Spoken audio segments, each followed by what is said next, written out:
बिस्मिल्लाहिर्रहमानिर्रहीम। अस्सलाम वालेकुम।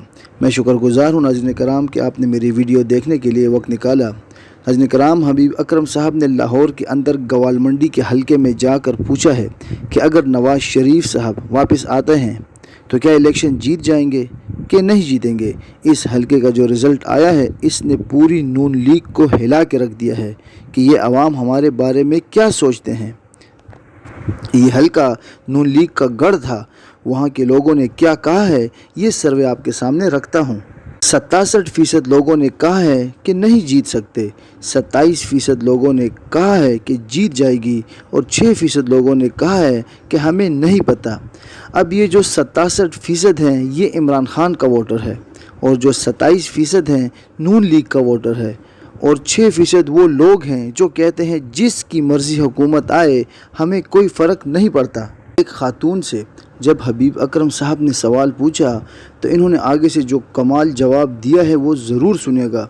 खातून ने कहा कि पार्टी का इलेक्शन जीतना तो बहुत दूर की बात है, मियाँ साहब ख़ुद अपनी सीट नहीं जीत सकेंगे और मियाँ साहब का जो प्लान है वो सिर्फ़ ये है कि वो मुल्क को लूट ही सकते हैं, इसके अलावा और कोई प्लान नहीं है। जो बंदा ख़ुद लंदन में बैठा है वो पाकिस्तान की आवाम को क्या रिलीफ़ देगा। मज़ीद इन्होंने कहा जहाँ नवाज़ शरीफ हैं वहाँ ही रहें, हमें नवाज़ शरीफ की कोई ज़रूरत नहीं है। हाँ, अगर इस वक्त पाकिस्तान में कोई सियासी जमात है तो वो है पाकिस्तान तहरीक इंसाफ, जो पाकिस्तान की सबसे बड़ी सियासी जमात है। अच्छा, अब मियाँ साहब ने भी एक बयान दिया है।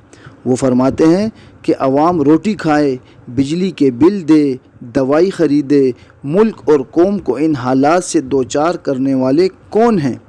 अच्छा, पिछले 16 महीने इनके भाई की हुकूमत रही है और उन 16 महीनों में आप अंदाज़ा करें कि डॉलर कहाँ से कहाँ पहुँच गया है, पेट्रोल कहाँ से कहाँ पहुँचा, बिजली कहाँ से कहाँ पहुँच चुकी है और मियाँ साहब कितने मासूम हैं ये सवाल पूछ रहे हैं कि मुल्क का ये हाल किसने किया। और अब मैं आपको इनकी बारियां गिनवाने लगा हूं कि इन्होंने कितनी बारियां ली हुई हैं और पाकिस्तान के ऊपर इन्होंने हुकूमत की हुई है और मज़ीद इनको बारी चाहिए पाकिस्तान की तकदीर बदलने के लिए। ज़रा देखिए जनाब, 1981 में नवाज़ शरीफ साहब वज़ीर ख़ज़ाना पंजाब बने, 1985 में नवाज़ शरीफ साहब वज़ीर आला पंजाब बने और 1988 में फिर वज़ीर आला पंजाब बने, 1990 में वज़ीर आज़म पाकिस्तान बने और 1997 में फिर दोबारा वज़ीर आज़म पाकिस्तान बने और 1997 में ही शहबाज शरीफ साहब वज़ीर आला पंजाब बने थे। फिर 2008 में वज़ीर आला पंजाब बने हैं शहबाज शरीफ साहब, 2013 में वज़ीर आज़म बने हैं नवाज़ शरीफ साहब और 2022 में वज़ीर आज़म बने हैं शहबाज शरीफ साहब। अब मज़ीद इनको बारी चाहिए पाकिस्तान को ठीक करने के लिए।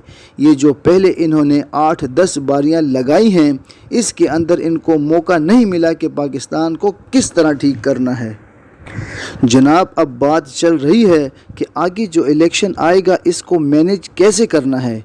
तो मोहम्मद मालिक ने बड़ी अहम बात की है। इन्होंने कहा है कि किसी एजेंसी के पास इतनी पावर नहीं है कि वो इलेक्शन वाले दिन हज़ारों पोलिंग स्टेशन को मैनेज कर सके। अब वो दिन गए जब बैलेट बॉक्स भरे जाते थे। ये सोशल मीडिया का दौर है। अब देखें हज़रात, सहाफ़ी भी टीवी शोज़ पर बैठकर कह रहे हैं कि अगर साफ शफाफ इलेक्शन हुए तो दूर दूर तक भूल जाएं कि ये लोग इलेक्शन जीत भी सकते हैं। अब इलेक्शन वाले दिन धांधली नहीं की जा सकती। जो भी करना है वो इलेक्शन से पहले या फिर इलेक्शन के बाद करना है, जिस तरह से इन्होंने अस्तूर के अंदर करने की कोशिश की। कितने ही दिन गुजर गए हैं, अभी तक फाइनल रिज़ल्ट नहीं आया। टोटल 16 या 17 हज़ार वोटर हैं और वो इलेक्शन कमीशन नहीं गिन सक रहा। अब आगे आ जाएं। रऊफ़ कुलासरा ने एक बड़ी अहम बात की है। इन्होंने कहा है कि ये जो आज कल नवाज़ शरीफ साहब एंटी इस्टेब्लिशमेंट बयानात दे रहे हैं इनको सीरियस लेने की कोई ज़रूरत नहीं है।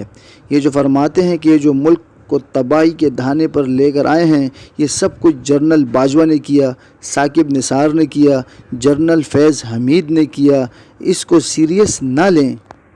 کیونکہ 2006 میں بھی یہ بالکل اسی قسم کا بیانیہ لے کر نواز شریف صاحب آئے تھے۔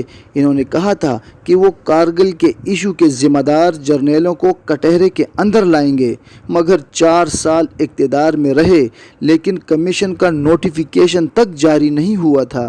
یہ رؤف کلاسرا نے مہر بخاری کے شو کے اندر بیٹھ کر بات کی۔ ارشاد بھٹی نے کہا ہے، ہمارے بچے جب سوال کریں گے کہ بنانا ریپبلک کیا ہوتی ہے تو ہم اپنے بچوں کو جواب دیں گے کہ ایک بھاگا ہوا مجرم واپس آ رہا تھا جو ڈیل کر کے گیا تھا، اس کے استقبال کی تیاریاں ہو رہی تھیں، اسے کہتے ہیں بنانا ریپبلک۔ اب نصرت جاوید صاحب نے بتا دیا ہے کہ آئندہ الیکشن میں نون لیگ کے ساتھ کیا ہونے جا رہا ہے۔ وہ کہتے ہیں کہ آئندہ الیکشن نون لیگ کے لیے ایسا ہی ہوگا جیسا کہ 1997 کا الیکشن پاکستان پیپلز پارٹی کے لیے تھا۔ یاد رہے میں آپ کو بتا دوں کہ 97 میں پاکستان پیپلز پارٹی نے پورے ملک میں سے صرف 18 سیٹیں جیتی تھیں۔ عارف حمید بھٹی صاحب نے کہا ہے کہ جتنے بھی سروے ہوئے ہیں ان کے مطابق نواز شریف ووٹوں سے جیتنے کا تصور بھی نہ کرے۔